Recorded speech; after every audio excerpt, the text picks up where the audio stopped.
Oke, kalau dari sisi high net worth ya, yang di Mandiri Sekuritas ya, yang saya lihat gitu ya. Jadi memang saya juga berteman lah sama klien-klien saya gitu, sering ngobrol-ngobrol juga. Nggak Jadi cuma memang formal aja iya, gitu ya, nggak memang formal berteman. aja. Jadi memang krisis yang ya kita belum bisa bilang krisis yang sekarang ya, cuman koreksi IHSG 2026 ini memang cukup unik ya. Dimana kemarin memang kita kan kena sell off di MSCI di bulan Februari ya. Bulan Februari itu kita sempat kena halt dan sebagainya. Nah, tapi ada beberapa saat setelah MSCI pengumuman nge-freeze kita itu, IHSG-nya kembali naik cukup tajam gitu kan. Nah, itu di situ banyak investor high net worth itu yang sudah mulai confidence lagi untuk men-top up dananya dan melakukan pembelian lagi di pasar saham itu. Dan tiba-tiba ada lagi berita perang US-Iran kan yang pecah gitu. Dan lagi-lagi marketnya crash gitu. Jadi memang sekarang banyak yang posisinya udah terlanjur all in di saham. Jadi tapi mereka kalau saya ngobrol-ngobrol sih mereka masih tetap inilah confident sama IHSG saat ini gitu. Karena memang kalau dibandingkan dengan krisis-krisis sebelumnya seperti krisis COVID itu kan lebih broad ya, general ya. Maksudnya global. Orang benar-benar nggak bisa berbisnis, nggak bisa keluar rumah dan sebagainya. Tapi kalau yang ini, kalau kita lihat memang ada perang US-Iran. Tapi kalau kita lihat marketnya US baik-baik aja. Kospi even Korea itu all time rich, all time high gitu. Jadi memang ini bukan sesuatu yang lebih mengerikan dari krisis-krisis sebelumnya. Jadi memang ini mereka melihatnya it's a matter of time aja lah. IHSG bakal rebound lagi gitu. Jadi memang mereka masih stay invested, tapi memang lebih agak konservatif lah dibanding sebelumnya gitu. Karena kan 2025 mereka gaspol abis kan kita marketnya. Karena memang gitu. cukup hijau ya tahun lalu ya. Gitu. Oke. Tapi kalau kondisinya kayak gitu, Mas Syadik, ini saya mau gali dikit aja nih, mungkin bocoran juga buat teman-teman. Itu kalau strategi dengan teman-teman atau investor high net worth itu di tengah kondisi kayak tadi, itu Mas Syadik jadi yang apa ya namanya, rajin reach out, atau mereka justru yang malah nanya ke Mas Syadik, ini gimana nih kondisi kayak gini nih, saya harus gimana nih gitu. Iya. Jadi memang beda-beda ya tipe individual. Saya memang ada yang high net worth yang benar-benar mereka make money dari capital market, jadi mereka benar-benar tahu lah strategi masing-masing. Tapi emang ada beberapa yang memang businessman atau memang mereka berkecimpungnya bukan di bidang finance atau capital market. Jadi memang itu saya yang drive lah, maksudnya kasih input, view apa yang mereka harus lakukan dan sebagainya gitu. Tapi balik lagi semua decision pasti balik ke klien masing-masing ya, ke nasabah masing-masing. Karena memang akhirnya menyediakan informasi saja gitu ya, tips atau insight, tetap kembali lagi keputusan balik ke mereka. Betul. Ini juga disclaimer juga begitu ya, bahwa Mas Syadik tidak mendrive atau mengendalikan apa yang harus mereka lakukan gitu ya, bahwa mereka tetap balik ke keputusannya masing-masing. Betulnya sama ya Mas Syadik ya, dengan apa yang investor retail ataupun teman-teman di luar sana lakukan, ya baca research report sekuritas segala macam, tapi ya keputusan tetap masing-masing. Oke. Kalau kita lihat tadi kan udah dijelaskan sedikit oleh Mas Syadik bagaimana kemudian investor HNW di kondisi saat itu. Apakah kemudian kalau kita lihat lagi, strategi investasinya jadi berubah nggak setelah melihat kondisi kemarin dari teman-teman yang Mas Syadik handle? Apakah kemudian mereka rebalancing portfolio atau justru ngurangin exposure di aset-aset tertentu, atau seperti apa tuh Mas secara general? Oke.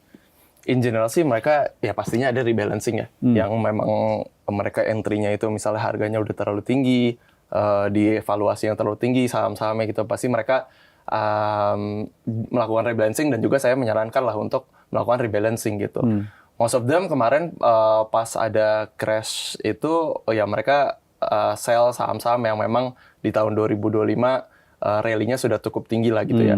Dan memang mereka sekarang preferensinya itu untuk wait and see dan parkirin dana mereka di reksadana, utamanya reksadana pasar uang. Karena kalau pasar uang kan itu lebih liquid ya, T+1 udah cair gitu. Jadi once misalnya market ada indikasi mau balik arah, nah mereka bisa langsung cairin terus langsung agresif lagi gitu ke capital market. Jadi memang sekarang view-nya betul-betul ini nunggu aja gitu, nunggu aja IHSG untuk balik rebound lagi gitu. Oke, jadi mungkin cash power-nya ada nih, cuma digeser dulu ke reksadana pasar uang, begitu ya. Once mereka ngelihat ini bisa lari lagi, tinggal langsung lari lagi ke situ ya. Oke, menarik. Kalau Mas Syadik, ini lagi-lagi saya mau gali teman-teman, mungkin banyak juga yang bertanya, sebetulnya high net worth investor itu di Indonesia banyak nggak sih Mas? Atau potensinya masih banyak nggak sih sebetulnya di luar sana yang kita nggak tahu gitu?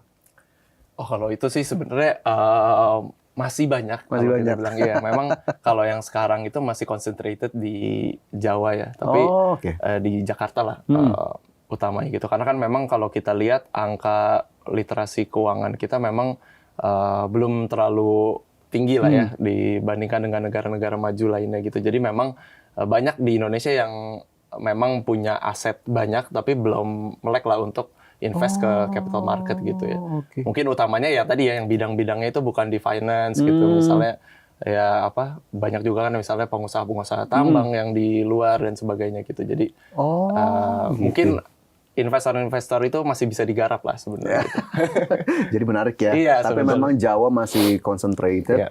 Dan sebetulnya banyak di luar sana yang mungkin Mas Syadik dan teman-teman di luar masih coba explore ya. Yes. Ternyata Indonesia ya nggak kekurangan juga orang-orang Betul, dengan high betul. profile ini ya. Betul. Oke, kalau dari perspektif Mandiri Sekuritas, ya bolehlah atau Mas Syadik sendiri lah secara personal. Sebetulnya kalau kita ngelihat arah pergerakan dana investor besar Indonesia saat ini kemana sih Mas? Apakah memang dominannya di saham, obligasi, pasar uang, atau mungkin ada instrumen alternatif yang memang menurut para investor besar ini cukup menarik? Oke, kalau kita lihat dari flow di Mandiri Sekuritas sih memang kita masih heavy di saham ya. Masih heavy di saham. Jadi tapi memang ada ya beberapa yang switching ke reksadana pasar uang gitu. Ada juga yang ke obligasi gitu. Cuma memang kalau kita lihat dari kemarin penerbitan baru obligasi itu memang nggak sebanyak subscription-nya, nggak sebanyak tahun-tahun sebelumnya gitu. Jadi memang Indonesia itu lagi di face sama likuiditas yang cukup tight ya. Banyak investor yang udah terlanjur naruh dananya di saham, jadi belum bisa punya cash untuk pindahin dananya. Jadi memang sekarang posisinya masih heavy di saham sih. Cuma memang kemarin ada instrumen baru ya yang kita keluarin itu ETF Gold. Itu semacam reksadana tapi berbasis indeks emas gitu ya. Nah itu memang lumayan ngambil flow lagi sih ke situ. Jadi ada beberapa yang tadi ya misalnya duitnya masih parkir di deposito atau bank itu mindahin dananya ke ETF Gold ini gitu. Karena memang banyak investor yang pengen beli emas tapi nggak mau fisik gitu ya. Jadi nah ini jadi salah satu solusi lah untuk high net worth individuals untuk nyalurin dananya juga gitu untuk investasi di masa saham yang challenging sekarang gitu. Instrumen alternatif tadi menarik juga nggak buat kita para peritel yang tidak termasuk high net worth itu, Mas Adik? Sebenarnya oke sih kemarin ya? sehari setelah peluncuran tuh naiknya kenceng tuh naik harganya. Oke, jadi bisa kita tambahin nih ya alternatif nih ke selain portofolio kita mungkin bisa dilirik-lirik juga gitu ya. Tapi ya bebas aja teman-teman ngelihat apakah itu menarik atau tidak, masuk atau tidak di universe ya teman-teman. Yes.